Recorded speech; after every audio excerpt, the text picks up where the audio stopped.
मित्रांनो, रंग माझा वेगळा या मालिकेच्या 6 मेच्या एपिसोडमध्ये आपण पाहणार आहोत की कार्तिकी दीपाला विचारते की लव आणि कुशने प्रभू राम आणि सीतामाईंना एकत्र आणले का. मात्र त्यावर दीपा अगोदर काहीच उत्तर देत नाही. कार्तिकी पुन्हा तिला म्हणते की सांग ना, मला यापुढची गोष्ट माहीत नाही. आणि त्यामुळे दीपा सांगते की नाही, प्रभू राम आणि सीतामाई पुन्हा कधीच एकत्र आले नाही. त्यावर कार्तिकी विचारते पण का, त्यांचं तर चौघांचं कुटुंब होतं ना. त्यावर दीपा सांगते कारण सीतामाई सर्वांना सोडून धरणी मातेच्या पोटात गेली. आणि ते ऐकून कार्तिकी मनाशी म्हणते की लव आणि कुश फॅमिली असून आईबाबांना एकत्र आणू शकले नाहीत, तर मग दीपिका म्हणते तसं आम्हालाही नाही जमणार का.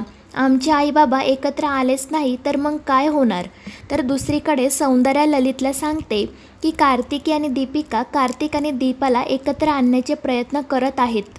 आणि ते ऐकून ललित म्हणतो की आपल्या मनात ज्या गोष्टी आहेत तोच विचार या दोघीजणी करत आहे. पण प्रश्न असा येतो की आपल्याला माहीत आहे की या दोघीजणी कार्तिक आणि दीपाच्या मुली आहेत आणि त्यामुळे आपण त्यांना एकत्र आणण्याचे प्रयत्न करतोय. पण त्या मुलींना कुठे हे सगळं माहीत आहे. त्यावर सौंदर्या म्हणते बरोबर आहे तुझं ललित, आपल्या व्यतिरिक्त कोणालाच हे सत्य माहीत नाही.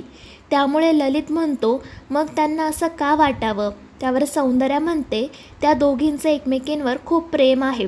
त्यांना एकमेकींसोबत वेळ घालवायचा असतो, सर्व काही शेअर करायचं असतं. त्या दोघी एकमेकींच्या घरीसुद्धा राहिल्यात आणि त्यामुळे देअर इज अ पॉसिबिलिटी की आपलं एकत्र कुटुंब असावं असं त्यांना वाटत असेल. त्यावर ललित हसून म्हणतो जर असं असेल तर खरंच कमाल आहे. तर सौंदर्या म्हणते शेवटी रक्ताचं नातं आहे, एकत्र येण्याची मनात आस असणारच ना, नैसर्गिक आहे ते. आणि त्यामुळे ललित म्हणतो की मला असं वाटतं तू एकदा त्या दोघींशी बोलायला हवं, त्यांना गरज आहे. त्यावर सौंदर्याही म्हणते की हो, मी लवकरात लवकर त्या दोघींशी बोलते. तर दुसरीकडे कार्तिकला आयेशाचा फोन येतो. ती अजूनही कार्तिकवर खूपच चिडलेली असते. कार्तिक तिची समजूत घालण्याचा प्रयत्न करत असतो. मात्र आयेशा त्याला सांगते की मी उद्या तुला हॉस्पिटलमध्ये भेटायला येणार आहे. आणि त्यानंतर ती फोन कट करते. त्यानंतर दुसऱ्या दिवशी सकाळी दीपा आणि साक्षी कार्तिकीला शाळेत सोडतात. त्यानंतर सौंदर्या ही दीपिकाला घेऊन येते आणि सौंदर्या त्याच वेळी त्या दोघींशी बोलायचं ठरवते. ती त्या दोघींना विचारते की तुम्हाला असं का वाटलं की तुझ्या डॅडाने आणि तुझ्या आईने नाटकामध्ये एकत्र काम करावं. आणि हा प्रश्न ऐकून त्या दोघीही घाबरतात. त्यामुळे सौंदर्या सत्य जाणून घेण्यासाठी त्यांच्यासोबत एक खेळ खेळते आणि त्याप्रमाणे सौंदर्या काही स्टेटमेंट करते. आणि जर ते स्टेटमेंट खरे असेल तर या दोघीजणी सौंदर्याच्या हातावर टाळी देतात. आणि त्यातूनच सौंदर्याला समजतं की या दोघींनाही त्यांचे आईबाबा कायमचे एकत्र यावे असं वाटत आहे. आणि त्यानंतर ती त्यांना विचारते की तुम्हाला असं का वाटलं की तुमच्या आईबाबांनी एकत्र यावं म्हणून. आणि त्यावर त्या दोघी क्विज कॉम्पिटिशनच्या वेळी घडलेला सर्व प्रकार तिला सांगतात आणि म्हणतात की टीचरने सांगितलं होतं आपल्याकडे जे जास्त असेल ते दुसऱ्यांना द्यावं आणि जे कमी असेल ते दुसऱ्याकडून घ्यावं, म्हणजे आपली टीम स्ट्रॉंग होते. मग आम्हाला वाटलं की माझ्याकडे बाबा नाही आणि दीपिकाकडे आई, मग आम्ही त्यांना शेअर का नाही करायचं, म्हणजे मला बाबा भेटतील आणि दीपिकाला आई आणि आमच्या चौघांची एक स्ट्रॉंग टीम होईल. आणि हे ऐकून सौंदर्या खूपच खुश होते आणि ती मुलींना सांगते की तुमची फॅमिली नक्की कंप्लीट होणार, इट्स माय प्रॉमिस. कारण आता तुमच्या टीममध्ये ग्रँडमासुद्धा आहे. आणि ते ऐकून त्या दोघीजणी खूपच खुश होतात आणि सौंदर्याला आनंदाने मिठी मारतात. तर दुसरीकडे दीपा साक्षीला सांगत असते की नाटकाचा कार्तिकीवर परिणाम झाला आहे. मला ती सतत विचारत असते की राम आणि सीता एकत्र आले का गं, त्यांचं कुटुंब असूनही ते का एकत्र आले नाही. आता यावर मी काय उत्तर देऊ. त्यावर साक्षी म्हणते अगं तुम्ही दोघीच असताना मग कदाचित तिलाही वाटत असेल की आपलंही कुटुंब असावं. त्यात दीपिकाचंही कुटुंब तिने पाहिलं आहे, त्यामुळे तिलाही वाटत असणार ना की आपल्यालाही मोठं कुटुंब हवं. आणि या वयात तिला वडिलांची कमतरता तर जाणवणारच ना. आणि वडील समोर असूनही तिला त्यांचा सहवास मिळत नाही, प्रेम मिळत नाही, हे खरंच किती दुर्दैव आहे. त्यावर दीपा म्हणते, आम्ही गावी असतो ना तर हा प्रश्नच आला नसता. कार्तिकसोबत कधी काही संबंधच आला नसता. पण आता या दोघी एकाच शाळेत आहेत, त्यामुळे सतत कार्तिक आणि दीपिकाला भेटणं होतं आणि तेव्हापासूनच कार्तिकीला जरा जास्तच प्रश्न पडायला लागलेत. त्यावर साक्षी म्हणते की होईल सगळं सुरळीत, तू नको काळजी करू.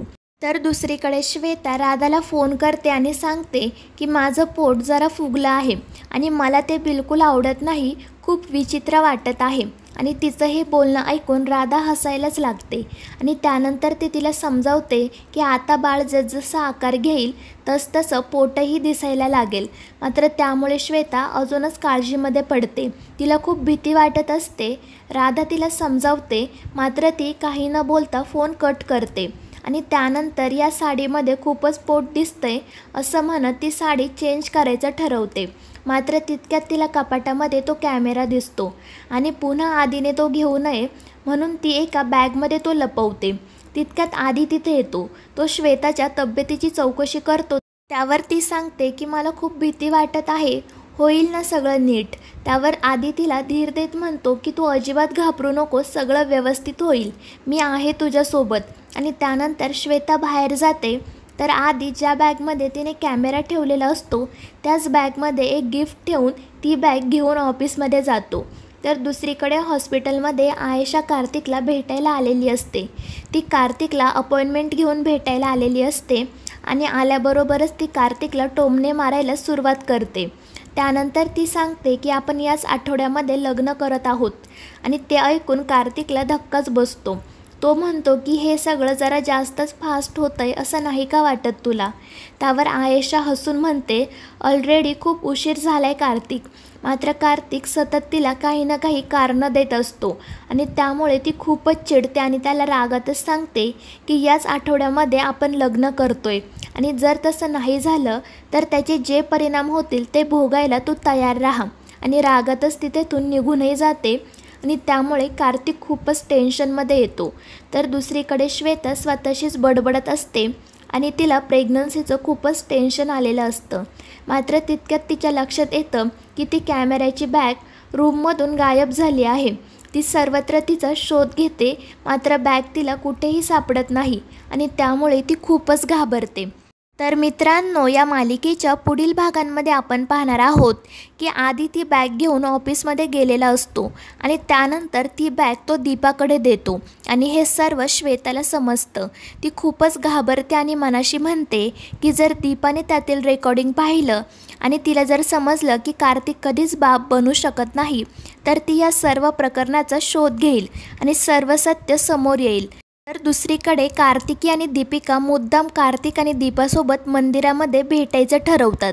तर मित्रांनो, या मालिकेचे पुढील भाग अतिशय रंजक होणार आहेत. या मालिकेच्या पुढील भागांच्या अपडेट्ससाठी आपल्या चॅनलला सबस्क्राईब करा.